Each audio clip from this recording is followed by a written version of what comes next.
many ways, Taiwan is riding high. This small island that lives warily in China's shadow has succeeded in cornering the market for making high-end processing chips used in artificial intelligence.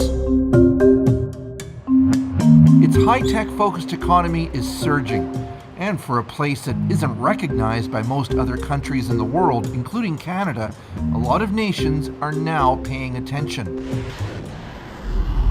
But China's menacing military behavior and unpredictable U.S. foreign policy pose serious challenges. Vice President, very good to meet you. I'm Chris Brown. Yes, welcome to Taiwan. We sat down with Taiwan's Vice President, Xiaobi Kim, where she talked about the potential leverage Taiwan hopes to gain from its chip industry and why it's creating an expensive missile shield around the island. I want to start with some questions about Canada, first of all. Some of your media have reported about trade discussions that happened with Canada with the previous government of Justin Trudeau, suggesting that Canada's been dragging its feet at implementing them. What can you tell me about this? Canada is an important trading partner with Taiwan, and our economies are complementary in many ways, and certainly hope that we can move forward in continuing our trade discussions. Over the past years, these discussions have been very productive, and we look forward to continuing. Is there a delay?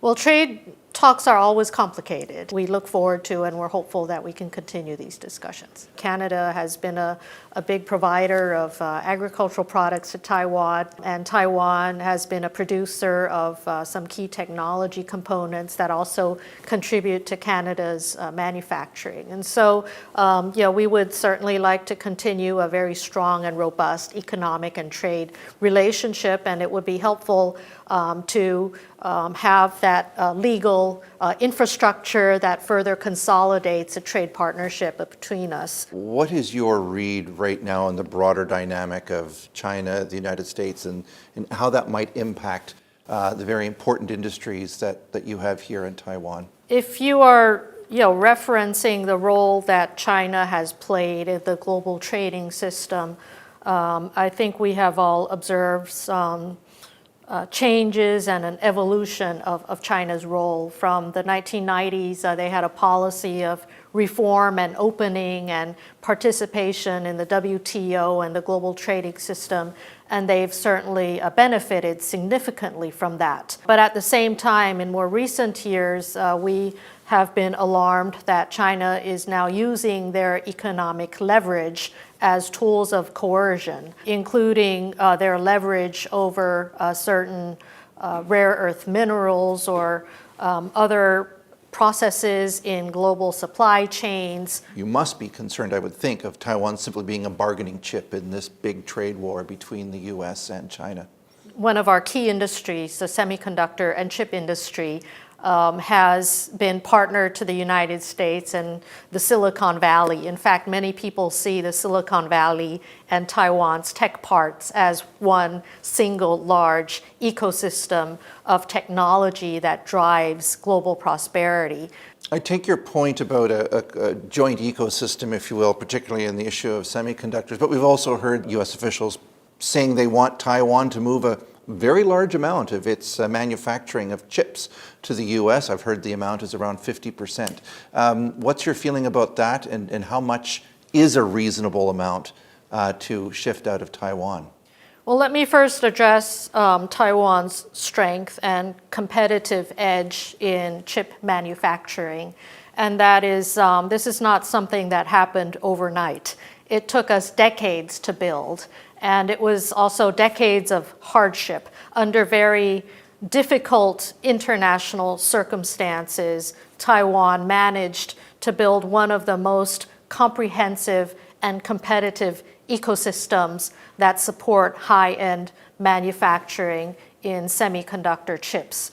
We have made commitments to investing in the United States, not just TSMC, but broader sectors of the ecosystem, from their suppliers to designers, and other chip manufacturing companies are also working with American firms like Intel to enhance their production capabilities. And so this is a very win-win partnership that we have going on, and we will continue to build on that. You speak about adversity and a lot of hard work to build this industry up. People we've been talking to here said, well, suddenly, you know, a place like Taiwan that's only recognized by a handful of countries in the world is suddenly no longer invisible. You have a real presence in the world. As a government, as a leader, how do you leverage that into more political clout for your island? Taiwan has really been treated unfairly by the majority of countries around the world who do not recognize Taiwan's status.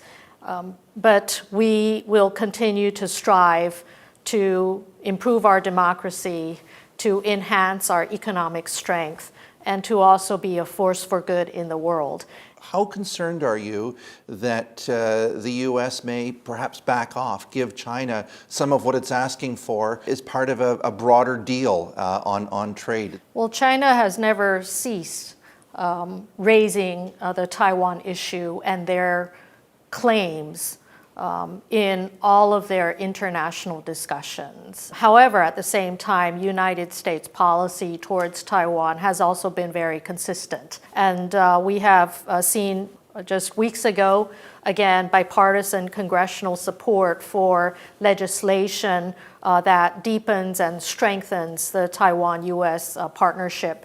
And we believe that as we have seen President Trump reiterating on many occasions how peace and security are priorities, how he seeks to build peace, I do believe that the security and stability of the Taiwan Strait is an important component of that. Even today, we've seen in the Strait lots of examples of Chinese ships and aircraft crossing the line, behaving aggressively. What is your government's latest calculus on the threat, military threat from China in a possible timeline?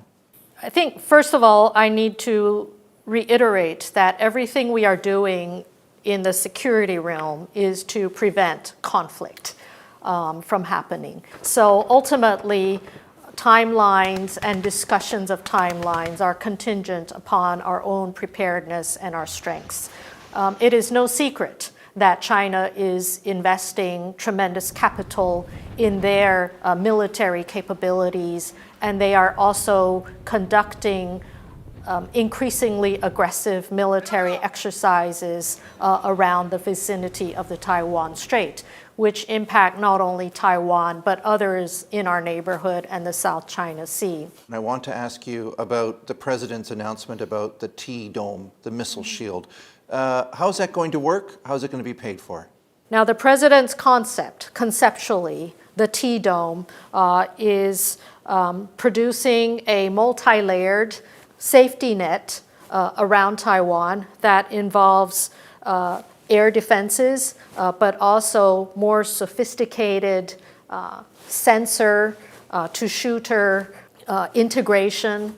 It also includes different systems and the introduction of software and new technologies to provide that hybrid shield, which, given China's tremendous investments in their new military technologies, will of course be a very challenging task, but we are committed and determined to defend Taiwan from harm. Vice President, thank you so much for spending this time with us. Of course. Thank you. You're welcome.